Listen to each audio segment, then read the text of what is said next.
After next time তুই যদি আমার চোখের সামনে আসিস, তোর যে আমি কি অবস্থা করব তুই নিজেও জানিস না। খাচ্ছিলি তো মানুষের ছেঁড়া জুতো সেলাই করে, আজ থেকে যাতে সেটাও না করতে পারিস সেই ব্যবস্থাই আমি করব।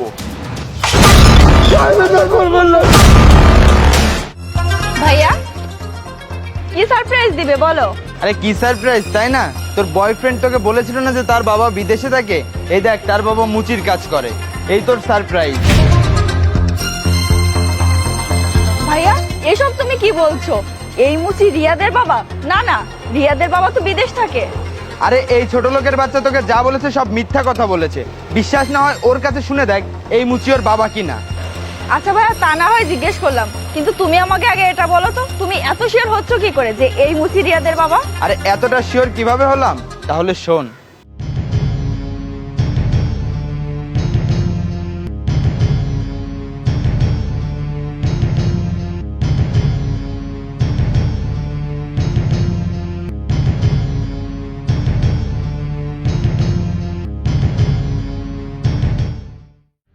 তারপর আমি এলাকায় ভালোভাবে খোঁজ খবর নিয়ে দেখেছি এই ছোট লোক হচ্ছে এই মুচির ছেলে। এই মুচি সত্যি করে বল, এ কি তোর ছেলে? আরে মিম, এই বুড়োর কাছে জিজ্ঞাসা করে কোনো লাভ নেই। এরা বাপ বেটা মিলে প্ল্যান করে তোকে বোকা বানানোর চেষ্টা করেছে। রিয়াদ, আমার ভাইয়া যা বলছে তা কি সব সত্য? হ্যাঁ সত্য, উনি আমার বাবা। কিন্তু তোমার ভাইয়া যে ধান্দার কথা বলছে এটা সত্য নয়। আমার আর আমার বাবার অন্য কোনো মতলব নেই। মিথ্যাবাদী, মিথ্যাবাদী ছোট লোক! তোকে কিনা এতদিন আমি ভালোবেসে এসেছি যে কিনা একটা মুচির ছেলে। মিম, তুমি আমাকে ভুল বুঝো না প্লিজ। এই মিথ্যা কথাটা যদি না বলতাম তাহলে তুমি আমাকে ভালোবাসতে না। আমি তোমাকে অনেক ভালোবাসি, আমি তোমাকে হারাতে চাইনি, তাই তো আমার বাবা বিদেশ থেকে এই মিথ্যা কথাটা বলেছি। প্লিজ তুমি আমাকে ক্ষমা করে দাও। এই ছোট লোকের বাচ্চা, তুই কেন মিথ্যা বলেছিস সেটা আমি খুব ভালো করেই জানি। বড় লোকের ভান ধরে আমার বোনকে বিয়ে করে বড় লোক হওয়ার ধান্দা। না সাহেব, আমার ছেলেকে আমি এমন কোনো শিক্ষা দেইনি যে ও আপনাকে কেন কাউকে ঠকাবে। ও আপনার বোনকে অনেক বেশি ভালোবাসে, বিয়ে করতে চায়, তাই হয়তো বা আমার পরিচয়টা গোপন করেছে। এই মুচির বাচ্চা, তুই কি করে ভাবলি তোর এই ছেলেকে আমি বিয়ে করব? কি আছে তোদের? মিম, অপরাধ আমি করেছি, আমাকে যা বলার বলো। খবরদার আমার বাবাকে নিয়ে আর একটা বাজে কথা বলবে না। এই ছোট লোকের বাচ্চা, তোরা সবকিছু করতে পারবি আর আমরা বলতে পারবো না। মিম, তুই কি এখনো এখানে দাঁড়িয়ে থাকবি নাকি যাবি? হ্যাঁ ভাইয়া চলো, এখানে দাঁড়িয়ে এইসব ছোট লোকদের সাথে কথা বলার আমার কোনো রুচি নাই। আর তুই শোন, নেক্সট টাইম কখনো আমার সাথে যোগাযোগ করার চেষ্টাও করবি না। আমার নিজের প্রতি নিজেরই ঘেন্না হচ্ছে যে আমি একটা মুচির ছেলের সঙ্গে কথা বলতাম। ভাইয়া চলো। মিম প্লিজ, এভাবে আমাকে একা করে যেও না, আমি তোমাকে ছাড়া থাকতে পারবো না।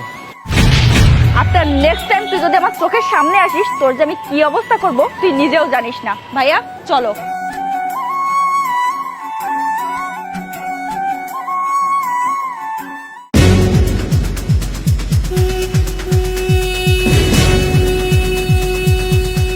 কি রে বাবা, মন খারাপ করে বসে আছিস?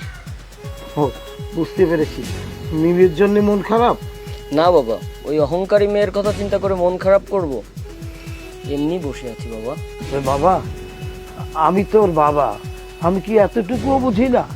না বাবা, তুমি বোঝো না, আমার কিচ্ছু হয়নি। তুমি একটা কাজ করো, তুমি গিয়ে হাত মুখ ধুয়ে নাও, আমরা দুজন একসাথে ভাত খাবো। ঠিক আছে বাবা।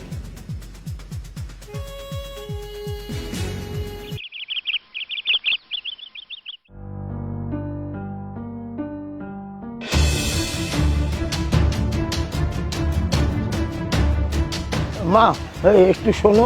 এই ছোট লোকের বাচ্চা, তোর তো সাহস কম না? তুই আমাকে মা বলে ডাকছিস, আমাকে ম্যাডাম বলে ডাক। আর সেদিন যে তোকে এত অপমান করলাম, তারপরেও কি তোর শিক্ষা হয়নি? ম্যাডাম, আমাকে মাফ করে দিন, আমি ভুলে আপনাকে মা বলে ফেলেছি। আচ্ছা ঠিক আছে, এখন কেন আমার পথ আটকেছিস সেইটা বল। ম্যাডাম, আমার ছেলে রিয়ান, ও আপনাকে ছাড়া খুব কষ্টে আছে। আমি ওকে অনেক কষ্ট করে লেখাপড়া শিখিয়েছি, অনেক ভালো ছেলে। আপনি ওর সঙ্গে দয়া করে একটু কথা বলুন। এই চুপ কর, তোর কি লজ্জা করছে না? সেদিন এত অপমান করার পরেও তোর ছেলের হয়ে এখানে ওকালতি করতে আসছিস? তোর ছেলেকে বিয়ে করে আমার কি লাভ? আমি তো ওর ভবিষ্যৎ দেখতেই পারছি, মুচির ছেলে মুচিই হবে। না ম্যাডাম, না, এভাবে বলবেন না। আমি মুচি হতে পারি, কিন্তু আমার ছেলেকে কোনোদিন আমি মুচির কাজ করতে দেবো না। দেখবেন ও একদিন অনেক বড় অফিসার হবে।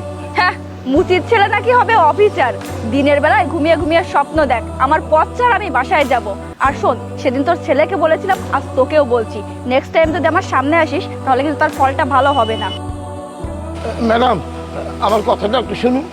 আমার ছেলে আপনাকে ছাড়া অনেক কষ্টে আছে। ছোট লোকের বাচ্চা, তোকে এতবার বুঝিয়ে বলার পরেও তোর ওই নোংরা হাত দিয়ে আমার গায়ে টাচ করেছিস। ম্যাডাম, আপনি আমার গায়ে হাত তুললেন, আমি আপনার বাবার বয়সী। এ ছোট লোকের বাচ্চা, তোর এত বড় সাহস, তুই তোকে আমার বাবার সঙ্গে তুলনা করছিস? তুই আমার বাবাকে চিনিস? তুই তো মুচি, তোরা কি মানুষের কাতারে পড়িস নাকি? তোরা তো মানুষের ময়লা জুতো পরিষ্কার করে খাইস। মিম, কি হয়েছে আবার এই মুচির সাথে? ভাইয়া, এই ছোট লোকের বাচ্চা ওর ছেলের হয়ে উকালতি করতে এসেছে, তারপর আবার ওর নোংরা হাত দিয়ে আমার গায়ে টাচ করেছে। ভাইয়া, তুমি কি এখনো দাঁড়িয়ে থাকবে? তোর সাহস দেখে আমি অবাক হয়ে যাচ্ছি। তুই আমার বোনের গায়ে হাত দিয়েছিস, খাচ্ছিলি তো মানুষের ছেঁড়া জুতো সেলাই করে। আজ থেকে যাতে সেটাও না করতে পারিস সেই ব্যবস্থাই আমি করব।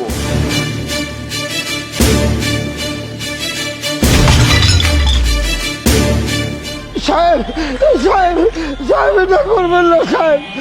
আমি গরিব মানুষ সাহেব, আমি মরে যাবো সাহেব।